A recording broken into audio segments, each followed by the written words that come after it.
Rabbi Sai. We are about 2 weeks till Rosh Hashanah. Today is the 14th day of Elul. This morning was the Hilulah of Marana Ben Yishchai.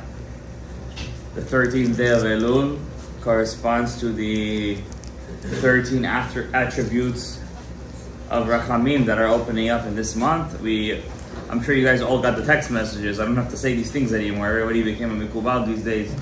Whenever it says 13 times the 13th chapter of Tehillim on the 13th day of Elul, Potchim Kol Sha'arei Rachamim. You guys got those messages? No? Maybe I did. Maybe, yeah. You get it so many of these, you probably don't pay attention. So there's a famous over. It's like Kadura, Daniel Firish. Whatever. We got to get to that level where we say it's not just enough to say something to make something work. We also have to do something to make something work. We have to sweat. So before we start our shiur, it should be Le'ilui Nishmat Shlomo Ben Shifra, Refuah Shlema LeSara Bat Tzuria, LeZivug Agun LeSuzana Tzurit Bat Larisa Rivka, Moshe Michael Ben Larisa Rivka, and Asher Ben Sarah. And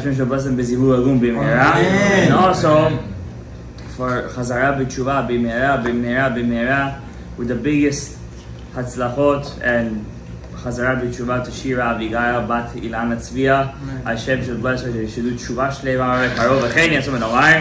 Amen. Today I have a special treat for you. It's more a treat for me than it is for you. You know, always in my shiurim before Rosh Hashanah, I speak about Rosh Hashanah. I almost never speak about Yom Kippur.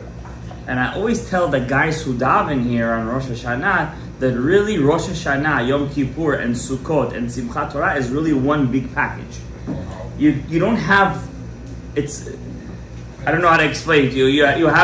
You're building something. It's like one without the other, you're missing the whole building, right? The Ariyah Kadosh explains in Shara Kavanot, he explains it in the terms of a zivug. In the terms of a connection. He explains it in the terms of a physical connection of a man and a woman. And the reason he's able to do that because there was a very big tzaddik and rabbi who did it before him. His name was? Before the Ari. Who did it before him? Huh? No, the Ari, the Ramak, the Mekubalim all explain the connections between us and God in the terms of a man and a woman getting together. Who was the first one who did that? Go higher. No, you're davening. I'm sorry, you can't do it. Huh? What time period? Huh? Before him. Abraham?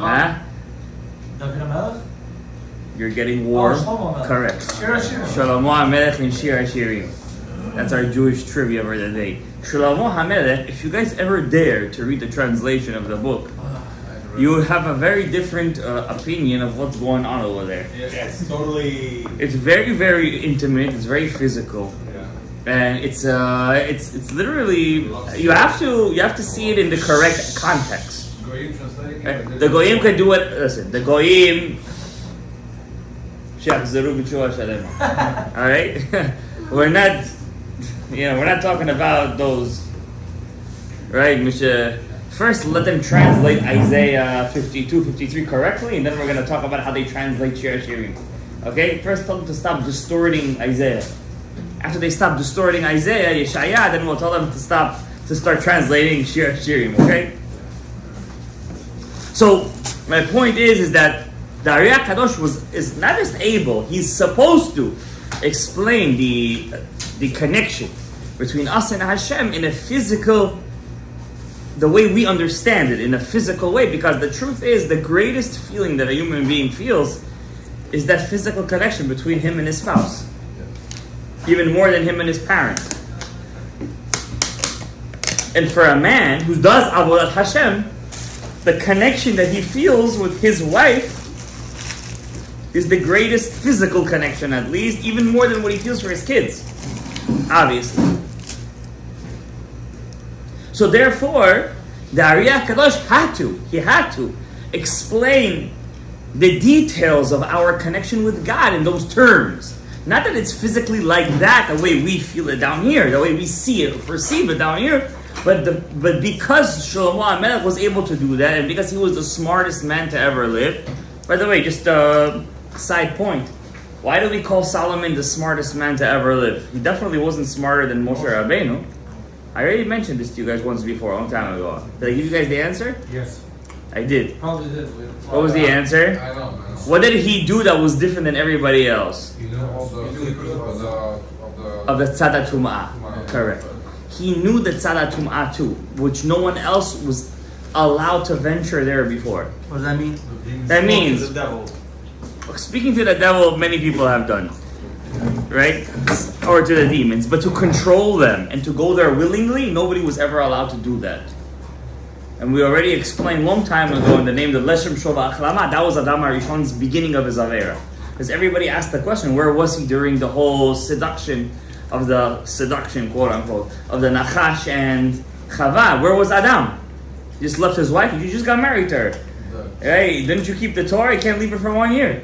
The answer is he was going into the Harei HaChoshech to go and delve deep into the what is Tzad Tum'ah. Because unlike what the Kritmachs believe, God created Tzad Tum'ah. He wants Tzad Tum'ah to exist, and He wants you to know that He controls Tzad Tum'ah. Unlike the Kritmachs who believe that God is in war. He's at war with the Satan, as if the Satan, Lucifer, morning star, could be in war with God and he has the ability to fight against him. Such things is complete and utter. Forget us to be. It's Avodah Zarah. It's Avodah Zarah. First of all, it's a limitation, complete limitation of God. There's a very funny rabbi. I spoke about him a couple of times over here. Rabbi Gutman Locks. He says every time he meets a Kritmach, he asks him, "You believe God is Yeshua Notzari Yemach Shemo Ben Zichro, right?" He says, "You believe he doesn't say that. I'm saying it. I'm paraphrasing. He says, "You believe it's Yoshka, right?" He says, "Yeah." And they always come to Yerushalayim. He says, "You believe Yoshka is everywhere. He's God." He says, "Yeah." Is he in the grave? Because they believe he resurrected. He ve'enenu, like Chanoch, right? Lahavdil. He said, "Is he in the grave?" And they cannot say yes, because that contradicts everything they believe in. They can't. The smart ones. Then he asked, Then he asked them, "Is Yeshu in hell?" That's the big one. When he says that, he kills them, because then they really have nothing to answer. Right? Is Yeshu in hell? Is Yoshka in hell? They can't say yes because he's at war. The good has to fight the evil, right? So, if you say God doesn't exist in hell, God doesn't exist in the grave, God doesn't exist, wherever you say Melo Kol Haaretz Kevodo, then you don't know this, but you're borderline Avodah Zarah. Because every person in his lifetime, we all believe in God through faith. Emunah. But our emunah is very weak. Because once you touch it a little bit, doesn't start shaking. The whole building starts to shake. Collapse. Right? So there comes to a point to a person's life, he could be 30, 40, 50 years old, he's like, let me think about God for a second. And then when he gets to that question, he's like, does God really exist? Maybe they have what they're saying, God forbid, right? Maybe there is some truth. They are the rove. Like, he starts to think all these ideas, and you guys have to remember this one thing, this helps me a lot. These thoughts came to my mind 4 years ago in the Musaf of Rosh Hashanah. I'm davening in Musaf, not in Ayeh. I'm davening in Musaf of Rosh Hashanah. Usually, the Ari HaKadosh says in Rosh Hashanah, if a person doesn't cry naturally, not brings himself, but naturally, is a pagam in his neshama. Doesn't mean to force yourself. Right? You feel a sense of fear. Like, I know that today is that, if you knew today, listen, may you never be in a court case or in a litigation or whatever. I've been in one for 2 years. Trust me, it's not pleasant. There were nights where I wouldn't sleep. Okay? Now, if a person really believes that this Rosh Hashanah, God will decide how much money you're going to make, if you're going to live or die. Can I tell you a crazy story today? I was just thinking about it today. So, my family's outside of our house. The kids are playing with their scooters. Now, our block is known for its multitude of children. Okay? And one older kid was riding with his brother on an electric scooter. He didn't see my daughter. This is my daughter, 1 year old. She's on one and a half on a scooter like this. And he's flying down the hill. He doesn't see. There's a green fence because of the neighbor's construction. He flies. He's flying, and she's going with a scooter. Maybe an inch. An inch, maybe. If she was an inch more, no joke. She was an inch more, she would have flown. And my wife, she starts to get upset. I'm like, why are you getting upset? This was decided on Rosh Hashanah. So you better do Teshuvah right now. So this Rosh Hashanah, you get another good thing. Listen, I always think about it, even though it's very hard. You have kids, you have a wife, you have work. It's very hard to get into that mode of Rachamim v'Selichot. Like, you come to Slichot, even in Slichot, you're somewhere else. You know what I mean? But you have to understand that HaKadosh Baruch Hu decides every iota of your life of this year, Rosh Hashanah. Every iota. Those Kiddushim that even though what they were doing, those Kiddushim that died on Simchat Torah of last year, soon is going to be their 1 year Yortzeit. It was decided on Rosh Hashanah. If we're going to change anything, it's going to be this Rosh Hashanah. But we have to remember that Rosh Hashanah, important as it is, this is what I was trying to say in the beginning of our shiur, it's still fixable if you do it on Yom Kippur. And usually Yom Kippur is a given in our life. Yom Kippur comes, everybody fasts. I didn't know this. Listen, I've been a teacher for more than 10 years in a high school. I didn't know that there are kids that don't fast on Yom Kippur. And you grew up to believe that no matter what, even the biggest Chiloni fasts on Yom Kippur. No matter what. But apparently, Baruch Hashem, we have gotten to mid-21st century that there are kids that don't fast on Yom Kippurim. Kids in yeshiva. That's crazy. In school. Wow. Believe it or not, they don't fast. Why? They're hungry. After 13 years old, it is. Yeah, after 30 years old. I'm not talking about 12. I'm talking about kids that have enough body fat that they could last them for about a week. Alright? The kid tells me, he's like, I broke down a pack of Doritos. I tell you, the first time I heard that, it was this past week actually. I was in my seat, I was shocked out of my mind. I didn't tell the kid anything, not in the state of God. I'm just like, I didn't know. Like, for me, that was like the red, that and Bris Milah was the red line. Like, a Jew does two things. He fasts on Yom Kippur, and he does a Brit Milah to his kids. That's like, they didn't, and we have to understand that it's our fault as the adults coming in because we're not laying the groundwork. You could blame social media, you could blame whatever, parents, circumstance, it's not true. If you believe in that and you don't believe that you have the power as a Jew to change stuff because of your spirituality, then you don't believe you have a neshama, you don't believe that you have arvut, that you don't believe that you're Kol Yisrael Ayarim Zedazeh. I'll tell you something I learned with the kids. Musar, we do Sefer HaMaspik L'Ovdei Hashem. I've been doing it with them for years already. My favorite Musar book, hands down, The Guide to Serving God by the son of the Rambam. We're talking about before the Ramchal. We're talking about before the Ari. Rabbeinu Avraham ben Rambam, The Guide to Serving God. It's a phenomenal book. I told you guys many times. A book that's, I don't want to say, it's like written for our generation. Like copy-paste for our generation. He writes over there something very interesting. There's a chapter called The Battle. Hama'avak. That's what it's called. The Battle. So I'm doing this chapter with the kids. Why? I don't start from the beginning of the book every year. Because I know they don't listen anyways. So I go every year chapter. And as the years progress, I just continue.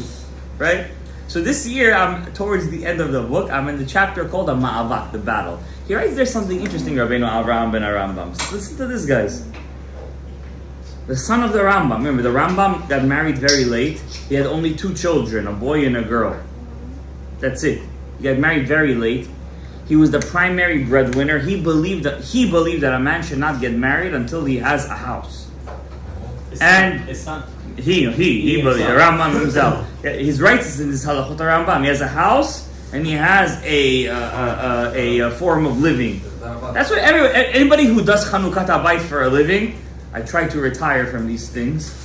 It's one of the things that I do not like, to come to people's house and do Chanukat. Not that I don't like. I mean, it's just, there's sometimes you have to graduate from a certain job. You know what I mean? So in his, one of the things we read in the Chanukah Bayit, it says over there, the halachot of the Rambam for the new house, right? And he writes over there that a stupid man first gets married, then finds a job, then buys a house. That's what he writes. There's a smart man first finds a job, buys a house, and then marries a woman. This is the Rambam's words, black and white. Every Chanukah Bayit, we read it. He has to be Syrian. Yeah? He has to be Syrian or Persian. The Persian is more. They have to have a couple of zeros. But is that normal in our generation? I don't know. I personally did not do that. Am I stupid? Maybe. Okay, according to the Rambam at least. I personally did not do that. But the Rambam does say it. So the Rambam got married very late. He only lived till the age of, I think, 69. He didn't live a long life. For his time, you might call his life a long time, right? Okay, who knows how long Jews lived back then? He was a very healthy person. He denounces salt in his book Mishneh Torah. He denounces it. He said, remember, sugar, or white sugar that we eat today, was not existent in Egypt back then, as we know it, right? Maybe there was cane, natural raw sugar, but not a lot, right? The main thing, the flavor of food comes from salt, right? He denounces salt. I didn't say he denounces it completely, but he denounces the extreme usage of it as a flavorful, part of the recipe of food. He doesn't like salt at all. And he's very, very pro in his book, working out. When I say working out, I don't mean, back then there was no gyms. What I mean is that a person should always be in motion. That's what he talks about in his book. A person should always be in motion. In his book, Mishneh Torah, he even talks about how you take a shower. First you wash your head, then the right hand, then the right hand, then the left hand, then the body, then the right. Right? He has like a play-by-play how a person should live his life. He talks about health. He talks about a person shouldn't be too much b'mishgal. The Rambam writes over there, a man who's overly kofet ishto, let's call it. Kofet ishto. He's a person that will die young. He likes. That's what he writes. He's overly. He likes the chimney. Yeah, the chimichangas. Right? He will die young. And he even claims, the Rambam, in his book Mishneh Torah, that they used to live a long life in the time of Adam HaRishon is because they were overly celibate. Wow. This is his claim in his one Sefer Mishnah Torah. I don't know if you're going to live till 930 years old if you're going to practice celibacy to this. We don't see. I don't know. We're talking about 1,000 years ago, easy. 950 years ago. What I'm trying to say is the Rambam had his son very young, and he called his son the diamond of his eye. For him, his son was his whole life. His son, as 19 years old, succeeded him as doctor. He was a very young doctor. He was very, very successful. He was the chief rabbi of Egypt. The viceroy and the sultan of Egypt listened to him. He was a very smart man. And for about 7-8 generations, the chief rabbinut of Egypt passed down to the descendants of the Rambam. It's a very long time for one lineage to pass down, right? So the son of the Rambam writes in his book, Hamaspik Lo. We don't have the whole book, by the way. The book is about 75% existent today. About 25% is gone. He writes over there that a person has a soul and he has a body. He says when a person grows, when he's born, his soul is connected with his body, but not completely. The soul still has a certain barrier between it and the body. As you grow older, the soul manifests itself, and the combination of the body and soul starts to become more and more closer. And he writes over there, if a person in his teenage years doesn't try to manifest his soul to overcome the body in his teenage years, when he becomes an adult, it will become very difficult for him to realize that his soul has a different purpose than his body. Because he writes that a person in his life has two purposes. His body has a completely different purpose, and his soul has a completely different purpose. But he doesn't understand, as he grows, the soul connects naturally with the body. And if he doesn't try to manifest the neshama over the body, then he will never defeat the body when he gets older. So these are beautiful guys. These are words that you're not going to find in any Musar book. These are, how you say, milim kedorbanot. So as we get to the days of Rosh Hashanah and Yom Kippurim, we have to understand that every year we have a chance, lechatchila, to overcome that desires of the body. Because we're getting to Rosh Hashanah, Yom Kippur. Rosh Hashanah, you see, I don't like to call it Yeridat HaDorot, but in a way it is Yeridat HaDorot. Rosh Hashanah, first of all, in the older generations, Erev Rosh Hashanah, everybody used to fast. It's written down the Shulchan Aruch. People used to fast Erev Rosh Hashanah. Till today, people do it. The day before Rosh Hashanah, people used to fast. There was no kind of thing going into Rosh Hashanah. Day of or the day before. The day before.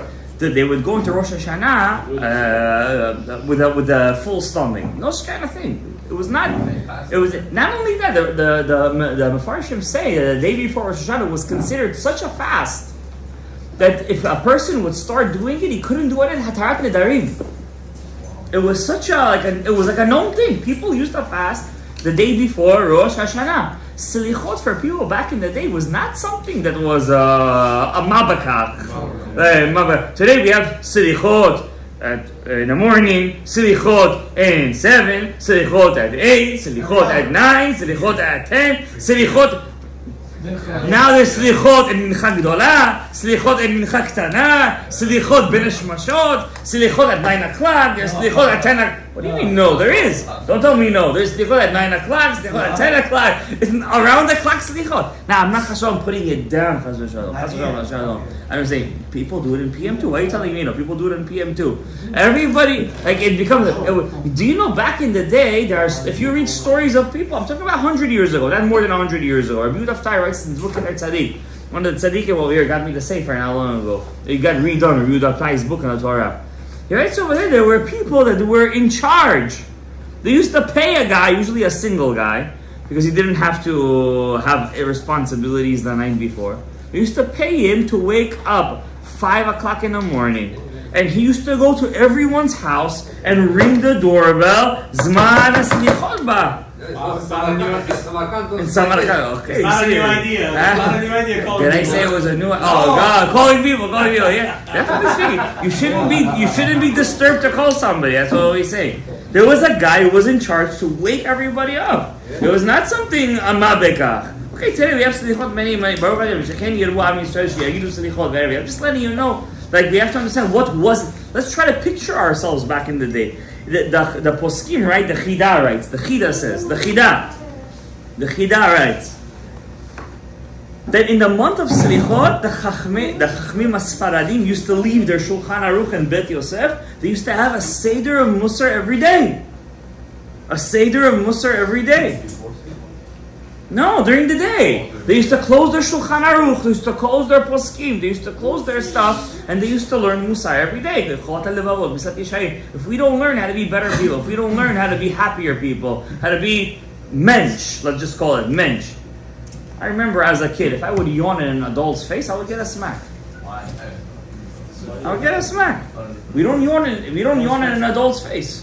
It's disrespectful. Today in class I sit down, there's 5, forget about Jews. I was a young guy, 21 years old, in college with an Italian professor. Chas v'shalom if you yawned in front of her face. She would kick you out of the class. Chutzpah, she would tell you, would say, it's chutzpah. How dare you yawn in my face? You understand? This is goyim, I'm saying. Today a person yawns, you gotta tell him gesundheit. You gotta tell him labriyut. This is an example. I'm just saying stam out of my head. Musar, you have to learn how to be a mensch, how to be a person. There was an old guy who used to come to this shul, an old guy.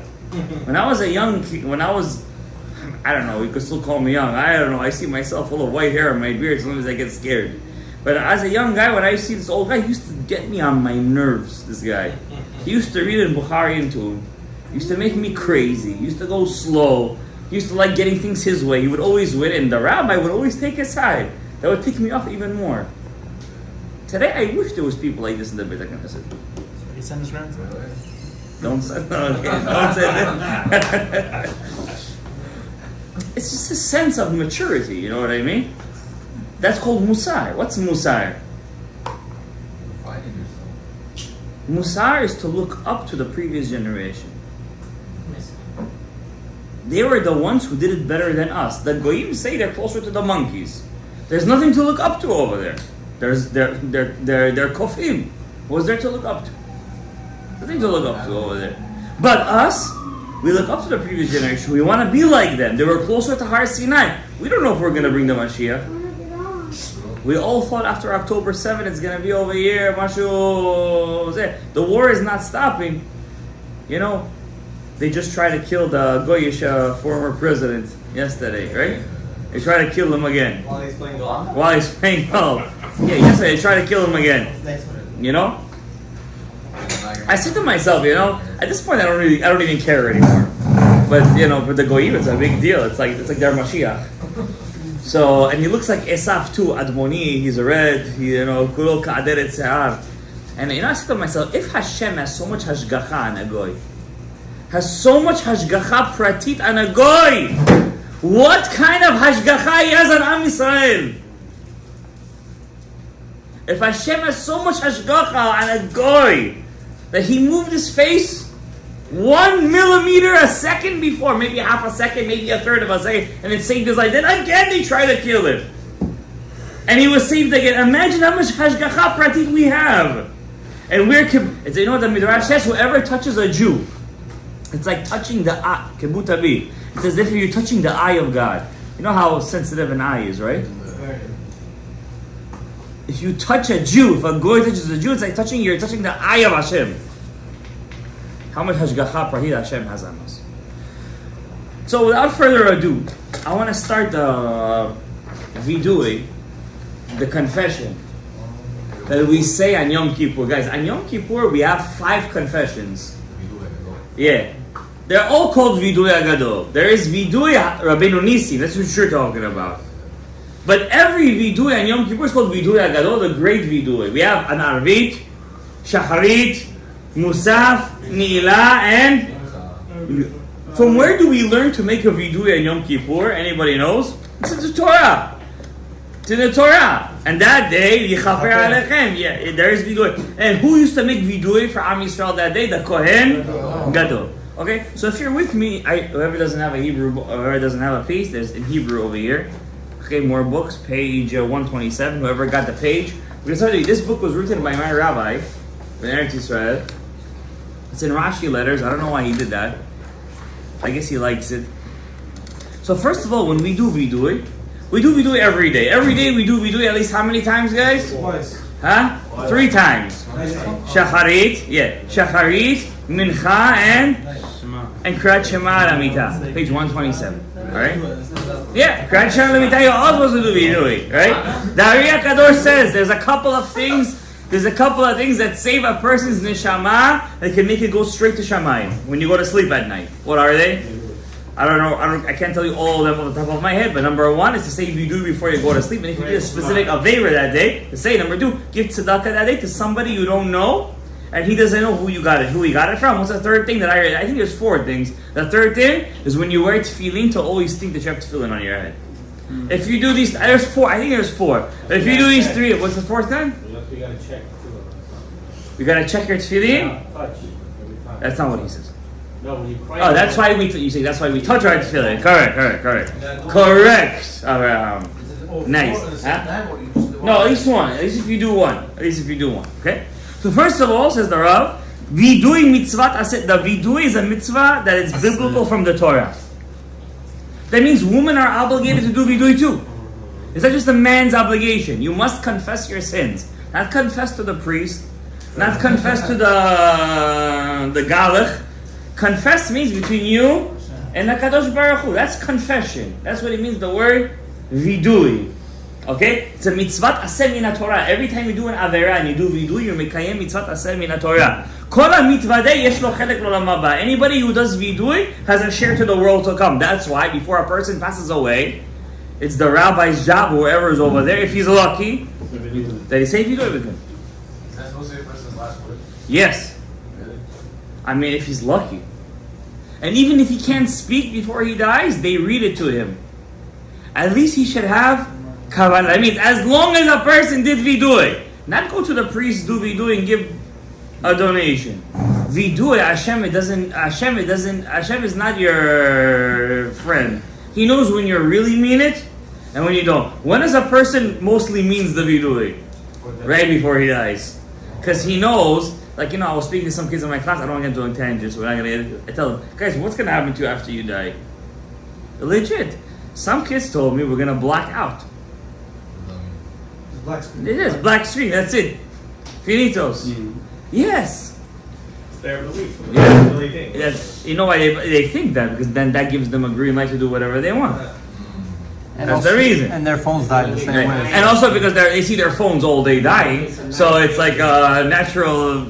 You're gonna meet some nice angel. Yeah. But tzarich, now here's a halakha. Tzarich lidvadot kshu me'omar. You have to say vidui when you're standing. So if you're sleeping at night and you remember, I gotta say Kriyat Shema Lamita, and you're up to the vidui part. When you say vidui, you must stand up. Vidui is done standing up, not sitting down and not laying down.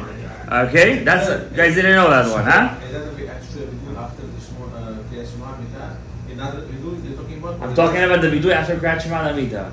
Right after. All viduis, but especially that I'm pointing that one out because mostly people, you're already lazy and you know it by heart. You said it so many times, so you say it already in your bed like that. You know what I mean? But no, you gotta stand up when you do it, or say it standing up, or skip it. Really? Yeah, don't say it laying down. That's disrespectful to the vidui. That's not doing the halakha properly. Okay, and you can't. And we're gonna say we're not gonna get to it for sure, but we're gonna say over here one of the averot that we do al chet. You know, slach. You know, Sfaradi. That's what we say. Slach. You know, they say al chet, al chet, al chet. So one of them al zadinu. What's al zadinu? The word zadinu. That's the Zion of the vidui. Zadinu. What's zadinu? We knew what the avera was, and we still did it. You say vidui on that every single day, by the way. It's the Zion. Look at the Zion, huh? Zadnu. No, but in the al-chet, it's asher zadinu. In the al-chetz. In the al-chetz. So let's say zadinu. That's what it means. What's zadnu? We did it. We knew what we were doing, and we still did it. But you know what the great thing is? You still say vidui on it. Y'all be patient. I mean, it's good. We're good. Right? And why do we, what? Y'all be patient, right? We're going to get to Pesha. Pashanu. You say Pashanu. No, There's Zadnu, then there's Pashanu. No. Zadnu is I knew what I was doing. Even if it wasn't in a rebellious way. Pashanu is deeper than that. It's worse. It's more of in a rebellious way. I did it, even though I didn't want to do it, I still did it. But you do it and you're still doing it. That's true. You could do 2 hours in one shot. It's a free-for-all. You could do 2 or 3 in one shot too. Right? Let's continue. Then we say, and you have to say the vidui ad amirat al chataim sha'anu chayvim aleim arba mitot beidin. Let's say you're sitting on Yom Kippur, you're standing on Yom Kippur. You know the in the Chazara you do also the vidui, the kohen, the kohen, the chazan, the shliach tzibur does the vidui too. And you're already tired. Let's say you're an old guy. When can you sit down? Until you say the words al chataim on the chetz that we're chayav arba mitot beidin. Remember that. That's the part over there. What's the source of that? Number 3, Mishnah Brura. Mishnah Brura. Once he says Al Chet Bedin, you can sit from that point. Mishnah Brura. Yeah, for all the Al Chet you have to stand. Yeah, it's a Mishnah Brura. Mishnah Brura, Sif Katan Yud. Okay, Sif Katan Yud on the Siman of the Shulchan Aruch over there. Right? And now when you say Vidu, you can't say it Zikifat Harosh. V'yomreu b'chififat harosh. You have to say vidui with your head a bit bent, as if you're saying b'modim, as if you're sochet b'modim. You know, the modim in the Chazara, we don't bow down all the way. We do it b'sicha ktana. We bow down a little bit, right? So that's the way you say vidui. Every morning, by the way, you know, in slichot we say slichot for 40 days. That's how we have to say vidui in the morning too, right? V'sha'ah shemitvateh the minhag is sheikach be'egrof. You gotta make a fist now. Some people go like this, that's the prevalent way. Some people go like this. There's a reason why for both of them. Inside? Huh? That one I never heard. That one I never heard. Right? I do it like this. Like this. Right? That way, because the Pasuk says, well, first of all, why we do it? Yakeh be'egrof yemino has to be with your right hand. Your right hand, not with your left hand. Even if you're a lefty, you don't go like this. How do you do it? By the gut, no? With your right hand, right? No, he does it with his left. No, where's your heart, Jonah? Your heart. Yeah, he's doing it right. He's doing it right. He's doing it right. He's doing it right. Yeah, he got it. He's got it. You Yeah. guys confused Yeah, me. you did. The heart, as you guys know, is under the dad. Says Rabbeinu Ben Ishai, 3 fingers under the dad. 3 fingers under the dot. The dot is your chest. Yeah. Like total muscle. Great. Thank you. Huh? About 3 fingers, right? Everybody who knows, you feel your heartbeat. It's not in the middle. It's a bit to the left, the center left, under the dad, under your left dad. And why do you hit with your right hand to say to your heart, Ata garamtali? Who is the one who caused us all of this? Your ta'avot. Your Titus. Wow. In over here. Because the mind sees, but the mind is also a very cold organ. What's the organ in you that puts the fire on? The liv. Liv nitivot chokhmad, lamed bet elokim. What tells us with the fire on? Yeah, the fire, no, the eye see, the brain comprehends, but we always say mind over matter. You understand? Mind over matter. The mind is always if the mind wants to be in control, he could go through. You ever see Navy SEALs going through training? You ever see that stuff? It's torture. How do they do it? It's complete mind over matter. These guys are like trained to be snipers. You ever see sniper? People just think you're just looking through a telescope and you're like, these guys are crazy. These guys are cold-blooded killers. Mind over matter. Everything is on. You ever see a guy learning Torah in Yerushalayim with 100 degrees and he's sweating bricks and he's wearing a wool tzitzit, a coat, a hat? Hey, it's mind over matter. These guys, he's just sweating bricks over there. You ever see a father with 7 children taking care of his kids, sending him on a trip and putting him on a plane? It's all mind over matter. If it was his heart, he would throw them off the plane. It's all mind over matter. A Jew. The Jew is the greatest fighter in the world. Nobody sees it, nobody judges him, but he knows Hashem is watching him. In the darkest of nights, in his closet, in the closed room, and he fights his Yetzer Hara. It's all mind over matter. The mind is cold, it's kar. The lev is cham. You have to learn how to take the mind and overcome. But at the same time, where is the eyes? Where is it connected to? What are you going to do? The eye sees, lo taturu acharei levavchem. The lev always wants, but who opens up the gates? The einayim. Acharei levavchem, acharei einayim, she'etem zonim achareihem. Alright? Va'afilu keder sh'sorei vodim. Now, ata garamta li, you were the one who did it for me, right? Who brings that source? The Magen Av and the Eli Rabba. Right? And according to the Sod, why do we hit with our right hand? Why? Not the left. Even if you're a lefty, you don't hit with your right hand. You hit with your right hand. You don't hit with your left, you hit with your right. Why? Your right hand is chasadim. Your lev is in the left, the gevurot. You have to hit it and bring the chasadim to the gevurot. Right? That, according to the Sod, you have to hit it 22 times. For every everyone, Hashem, by God. No, according to the Soya, for all the alphabet, because everyone he made a pagam on. I just want to finish this paragraph. Right? And the pasuk says, there's a pasuk that proves it, lahakot be'egrof rasha, to hit the rasha with an egrof, a fist.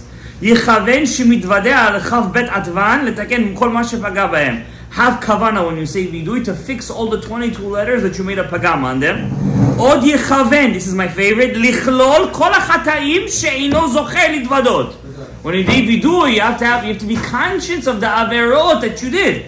But you have to have kavanah to include inside all the averot that you don't remember. Rabbi says, this is in the Torah.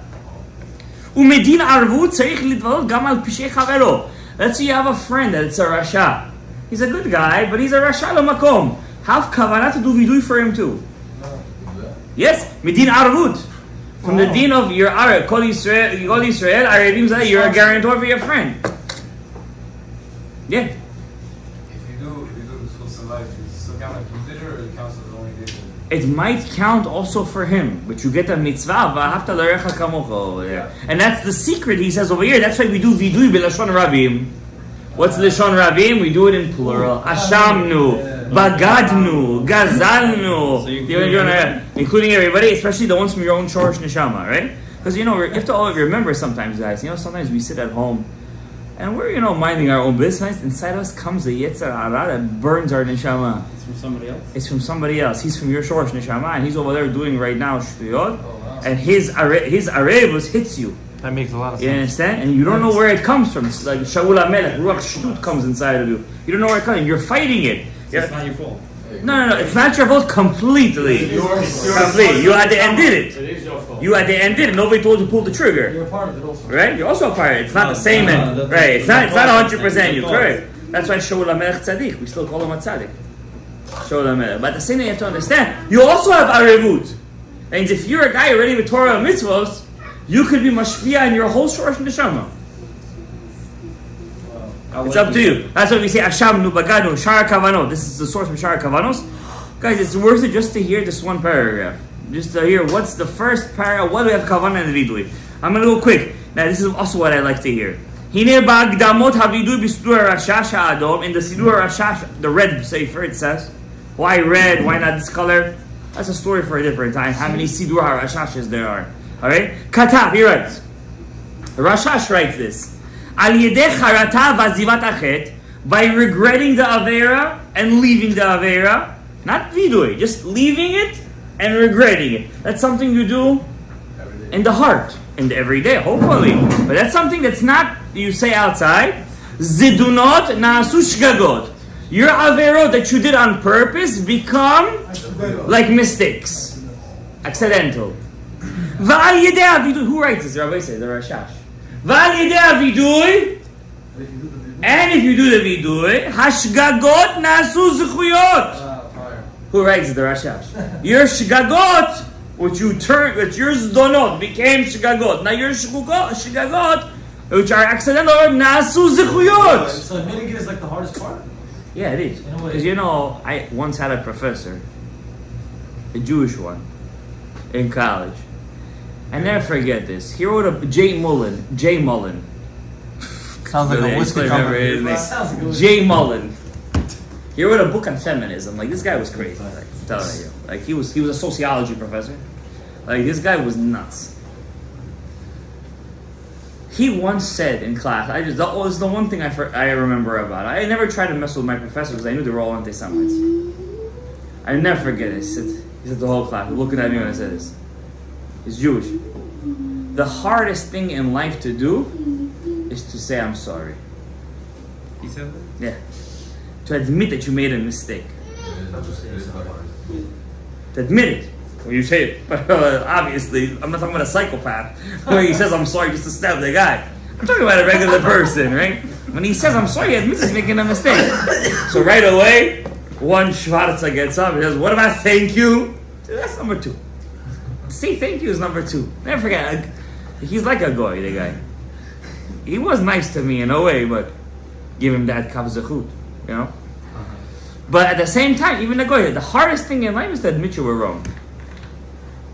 Admit you were wrong. I just saw an interview of a guy, the disengagement from Gaza when they kicked the Jews out of Gaza. Mm-hmm.